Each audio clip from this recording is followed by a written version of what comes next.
Most people have never heard of this bridge, but in 1829 a young Thomas Brassey laid these very stones.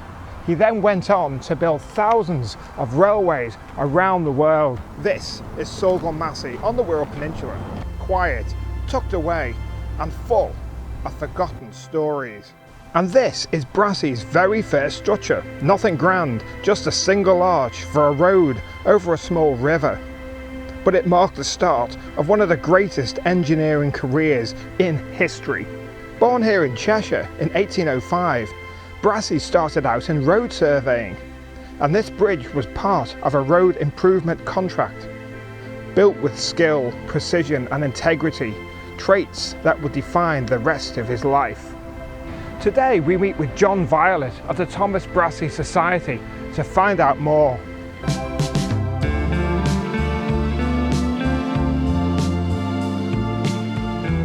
My name is John Violet and I'm the Secretary to the Thomas Brassey Society.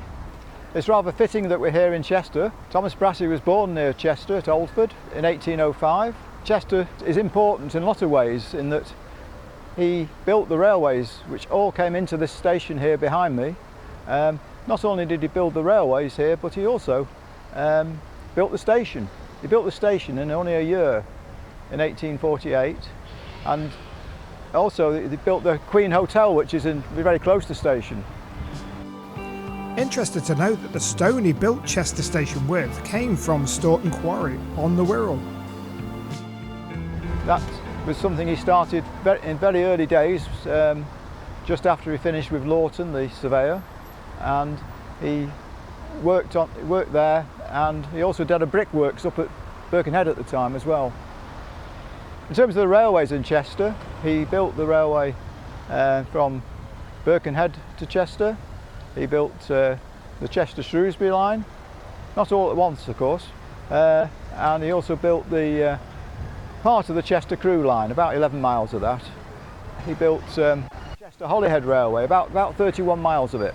Saughall Road, where the bridge is, was the main route through the village, but in 2006 this bypass was opened, predominantly for the open golf in Hoylake.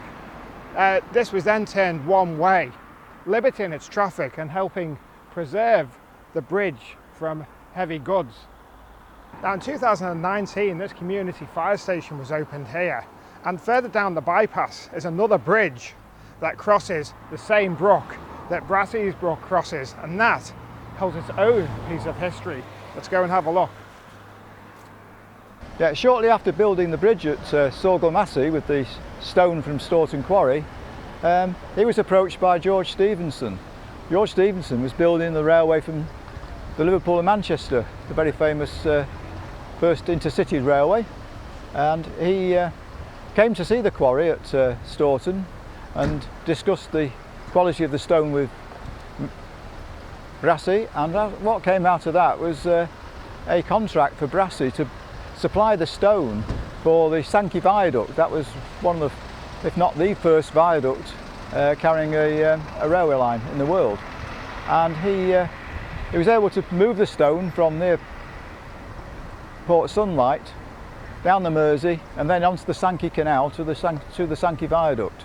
Thomas Brassey had his works and his quarry on the Wirral, and he had his brickworks as well near Birkenhead, and there he met his wife, his future wife, Maria, and she later became quite a big bearing on his life. She was very supportive of him all the way through their married life. They were very close, to the point where she moved house with him as each contract came up, and they moved around the country and even abroad. They had one or two houses in France as well, and I think one of their sons was born there. So, but one of the great things with Maria is that here we are now in the 1830s, and she was fluent in French, and she was able to negotiate some of the contracts for him in France with the French government. And bearing in mind at that time, married women tended to be the more domesticated and and not taking a very prominent role with their husband. But in Maria's case, she was very supportive all the way through. It was a fantastic marriage, really, in lots of ways. On the new bridge that crosses the same river is this plaque to dedicate the memory of Lieutenant J.F. Simpson, who died at the age of 27 years in a USAF P-47 aircraft here in this field in 1944. As Brassey started to win these contracts, and of course, you know, money was coming in, and he needed to set up a bank account. And being a native of Chester, he decided to come to Chester to set up a bank account. And he went to a bank called Dixons on Northgate Street. And this bank was the one he used throughout his life, but for all his contracts, receipts. And what was amazing really was, at times, this bank was having more money going through it than some small countries in Europe at the time. So it really was very fortuitous for Dixons Bank to get Brassey as a client. I think just moving away from our part of the world to further south, one of the railways he built was from Basingstoke down to Winchester as part of the London to Southampton Railway. London to Southampton Railway was regarded by the government at the time as being very important militarily in terms of getting our armed forces to the port as fast as possible. So the railway was important. And Brassey built the section, to say, from Basingstoke down towards Winchester in good time, whereas the contractor who was building the section from London Waterloo to Basingstoke was not doing quite so well. So they awarded Brassey that contract as well. So he ended up doing the whole railway from Brassey all the way from Waterloo down to Southampton. Soon, Brassey wasn't just building bridges, he was laying railway tracks across Canada, France, India, Australia. His workforce worked across 5 continents.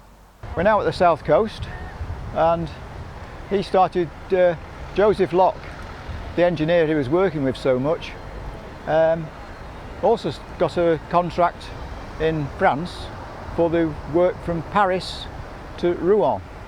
And the railway was fairly flat, fairly straightforward, and Brassey went across there, and he didn't just build the railway, he also built all the carriages and the locomotives as well that went with it. This contract went reasonably well, and on the back of that he also got the railway contract from Rouen to Le Havre. He also got the contract for Orléans to Bordeaux. That was quite an extensive railway, about 290 miles, and at the time then he had about 30,000 navvies working for him, an incredible amount of labour force. And he went on to build a significant amount of the railways in France, such that when he died many years later, he'd built in the order of about 3/4 of the railways in France. He built railways in Australia. He built the railway from Sydney into the Blue Mountains, and he also did best part of 100 miles of narrow gauge railway in Queensland in Australia. He built quite a large section of the Grand Trunk Railway in Canada, which involved building a bridge across the St Lawrence River, which was at the time was the longest railway bridge in the world. He built railways in South America and even in India as well. And at that time, just to get to India, then you would have to go all the way around the Cape of Good Hope with all your materials and your men and everything to get them there. So it was a tremendous achievement to build all these railways at the same time. But he wasn't just building railways. I think we tend to focus on railways for him, but I think we should also appreciate that he did a lot of other major civil engineering works. He was very good at tunnelling, of course, also railway tunnels, but you could also use tunnelling for drainage works. And he built a significant tunnel in London, one that went right under Oxford Street. he built the embankment in London, and he also built docks at various places. Got another one in Greenock.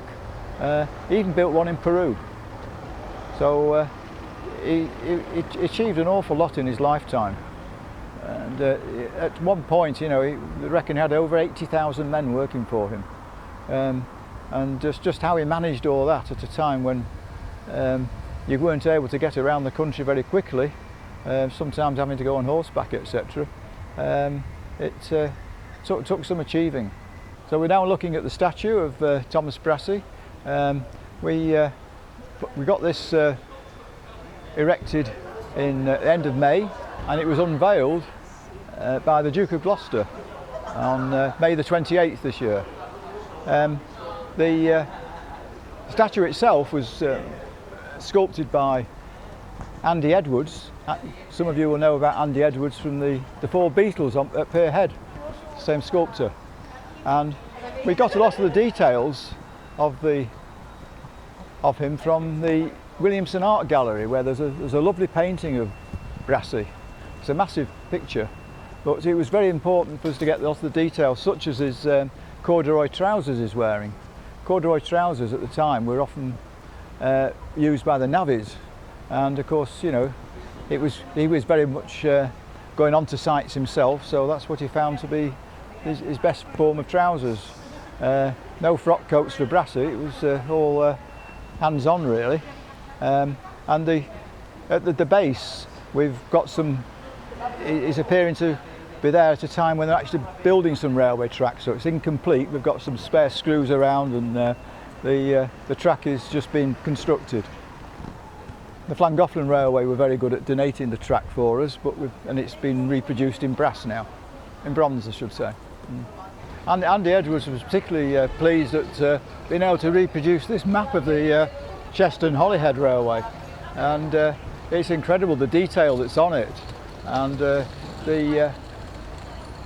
lot of people come up to the statue and look at it in some detail. They can see where they lived, etc.